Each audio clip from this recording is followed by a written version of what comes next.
Hey everyone, today I'm going to be doing a walk around on my Ford Bronco. It's a 1994 Eddie Bauer edition. With it being a 94, it's an OBD1 still, not OBD2. It has a 351 Windsor paired up with an E4OD trans. And yeah, it's been a pretty reliable rig. Picked it up in October of 2022, right around 136,000 miles.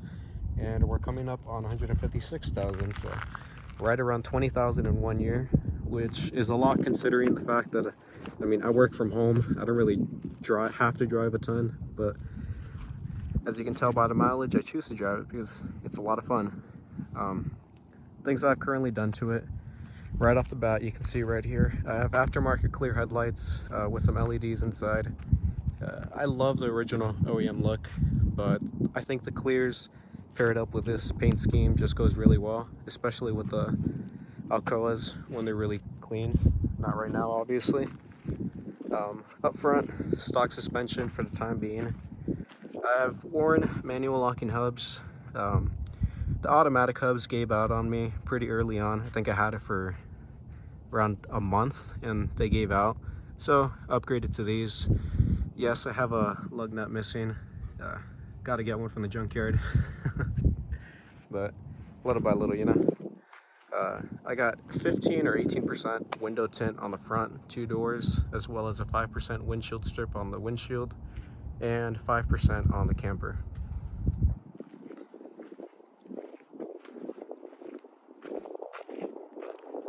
Stock rear bumper that gets caught on just about everything, and rear tire carrier.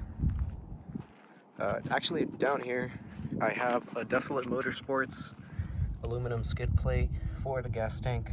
My fiance bought me this for my birthday, and it's pretty useful. I do get caught up a lot, as you can see on the other side. I'll show you. That bumper takes a lot of damage, as well as the previous skid plate that I had. This is mainly due to having 28-inch street tires up front. Why haven't I swapped them out?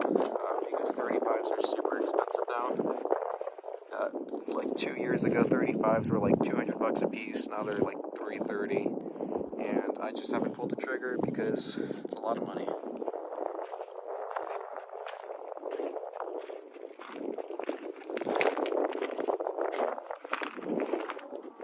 I think you can get a better. This is a better angle of what I'm talking about when I say that bumper takes a lot of damage. That side is completely flat, and now this side is all bent up because I hit a really big rock. But it's all right, I got a side exit exhaust. I'll toss in a sound clip at the end, or right here.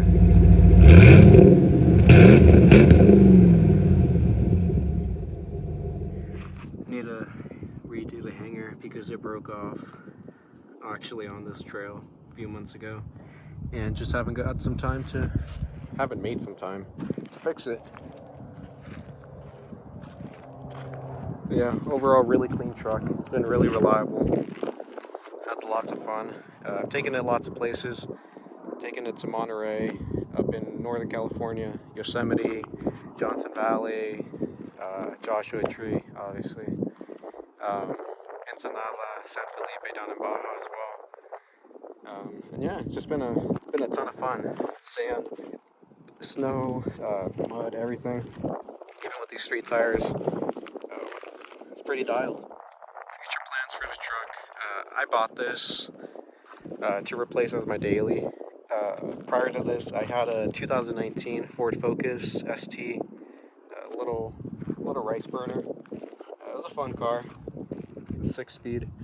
But I really wanted a Bronco. I love old Fords. Love working on them. I think they're great trucks. And I'm not sure what time you're watching this video, but Bronco prices just keep on going up and up every single year. I feel like the value added to this is just like increasing by an amount that it shouldn't be increasing. It's a 30-year-old truck. They shouldn't be this expensive. To be transparent, I picked this up for $13,000 or $13,200, something like that. The guy wanted 16, talked him down to 13, so pretty good deal on that. These are Bronco numbers. I think right now you can pick up a similar condition Bronco for the high teens, 19, 20. It's not without its issues.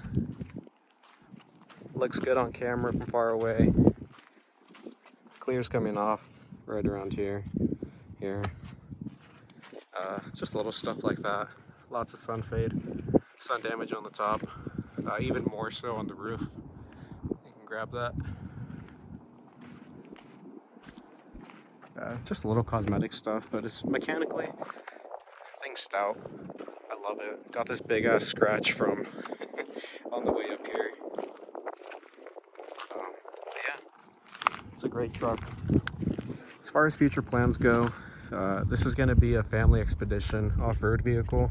So by that I mean I want to be able to toss in my kids eventually when I have them, and my wife, and just go down Ensenada, San Felipe, go watch the score races, as well as be able to just go camping, go up to Big Bear, hit up the 395, go up to Mammoth, just go on really fun trips like that. I think it'd be great. Up front, I do want to do stock width, long travel. I've been going back and forth on doing stock width or extended width, and I think, at least in my opinion, stock width looks pretty sick on these. You can dial in the suspension with just coilovers up front, bypasses in the rear, and some devers, and it does really well.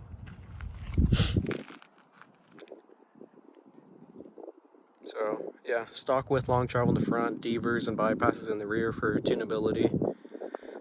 I do want to do some sport cage or maybe a full cage, I'm not sure yet, on the interior. Let me get some clips of that.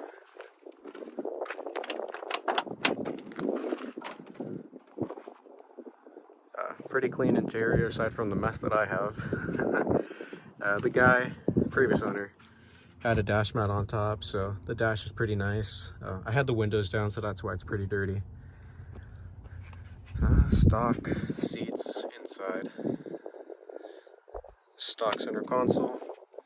And yeah, I mean, it's a 30-year-old truck. There are some rattles, like the clips on this door panel and that door panel.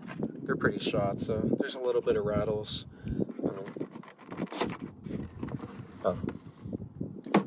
There's small stuff like that. I mean, but overall, it's a great truck. I love it.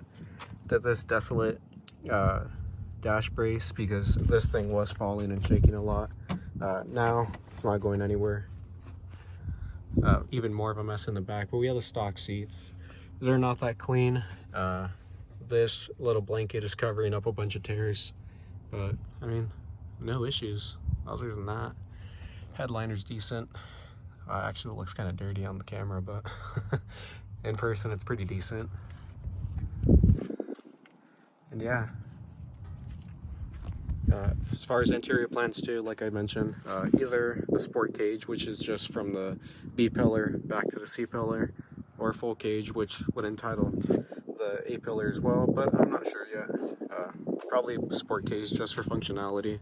I'm not planning on going 80, 90 down Barstow, Maine, you know. This is going to be a fun, go everywhere vehicle. Look good while doing it. Up front, I do want to do a center console. I love keeping stock stuff. Like, I want to keep these seats, but they don't really have the best bolstering, which kind of sucks, but I mean, I got the little pilot rest, so that's cool. I did order a winter shifter, and I'm planning on mounting it with center console right here. With off-roading, at least for automatics, I've only ever off-roaded manuals. Kind of sucks having it in drive. You can't really choose your gear, so you're constantly switching between 1 and 2. And at least with the column shifter, there are times where you can be in 1 and you just shift it up pretty hard, and you can go all the way to drive or in neutral. And I kind of just want to avoid that. So the winter shifter, which is gated, is gonna mediate that problem. And yeah.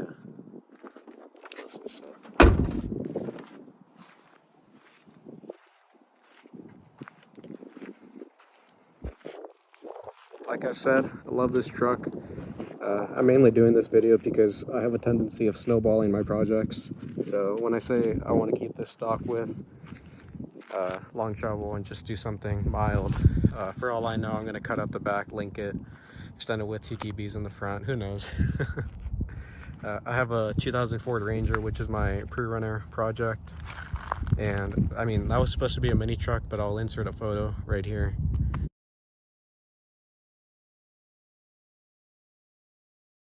Of how it's coming along so far. And I mean, lots of time, lots and lots of money into that one. And maybe I'll do the exact same thing to this, who knows. Four-wheel drive is sick. I want to take this out to Glamis pretty soon. Next trip is probably going to be King of the Hammers 2024. And yeah, if anyone has any questions, feel free to drop them down below. Happy to reply to anyone. And thank you for watching. Thank you. So a little bit of BTS. I locked my keys inside of the Bronco. It's up there. So I gotta make my way down the mountain, all the way down there, and my dad's gonna bring me my keys, my spares. So yeah, hopefully this video was really good, because I'm gonna do a lot of walking just to get it done. There he comes. He brought the Mama Lona.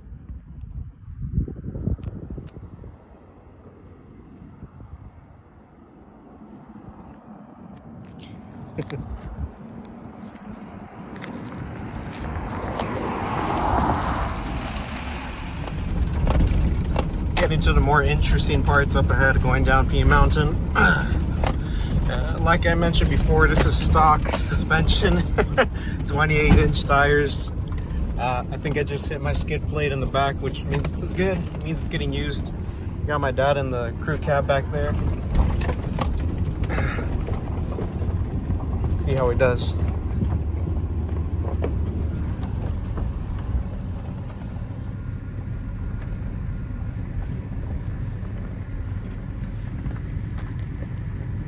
Easy.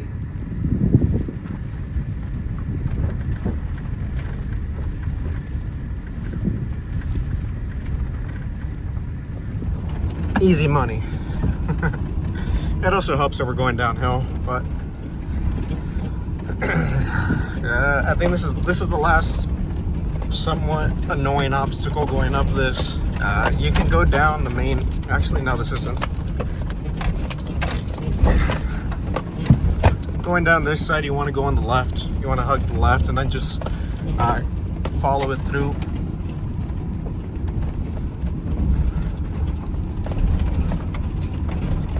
Oh god, this one-handed wheeling is so hard.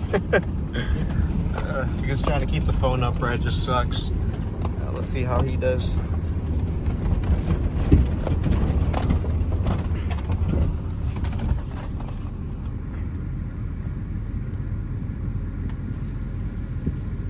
Easy. Keep on going.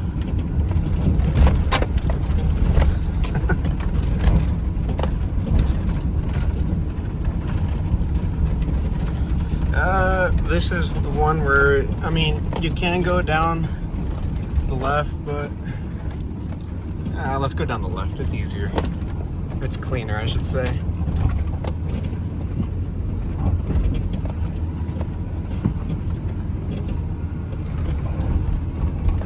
Oh, there's a Bronco coming up ahead. And that was pretty easy. So let's see how my dad does. Oh god.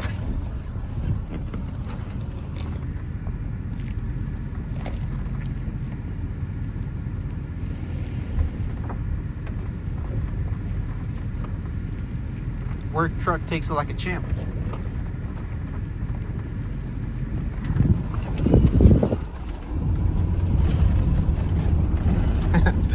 We got a stock Bronco coming up ahead. Two-door, has the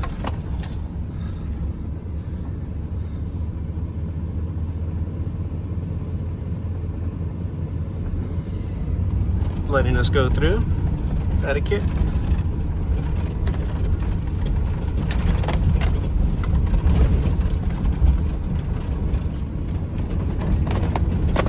How's it going? Yeah. Say what's up to you too. Hello, yeah. Cool guys.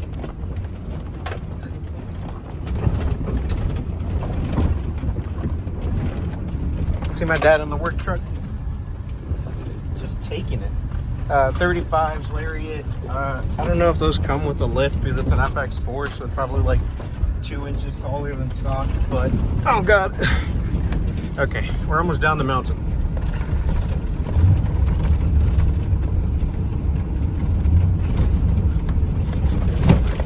Oh god. This doesn't feel good on stock suspension. It never has, probably never will. I've gotten up this in my Ranger, and in the Ranger it's fun. It just kind of sucks that last hard obstacle, as I described it. It is kind of a pain when you're in two-wheel drive. Big tires help, obviously, but sometimes that the dirt there slips a lot. So one time I did have the dirt underneath brake, and it kind of got my pumpkin stuck, and I had to have a buddy come pick me out. Shout out Anthony. He came to save me, but yeah, ever since that time I don't bring any two-wheel drives up here, mainly because I just don't want to deal with that. Yeah, I'd rather take it nice and slow than deal with the ground breaking under me going a little bit faster and being more unpredictable. You can see the main road. He's doing great. My dad. Hopefully he doesn't ask for a car wash after this, but he deserves it. He brought me my keys and he drove me all the way up, so I didn't have to run it back up. Probably would have taken me like 20-30 minutes, but yeah, made it back to the bottom, and got to put this in two-wheel drive and head back home.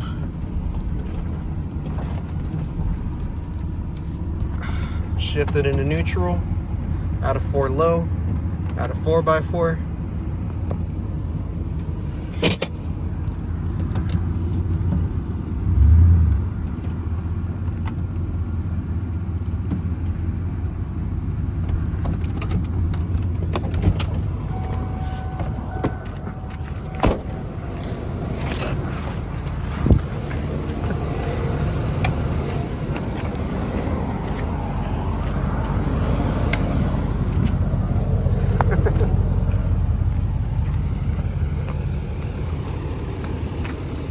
¿Le gustó? Sí, está bueno. Hey guys, yeah, so we made it out. That was a lot of fun. I hadn't been wheeling with my dad, and he had a great time. He's back there.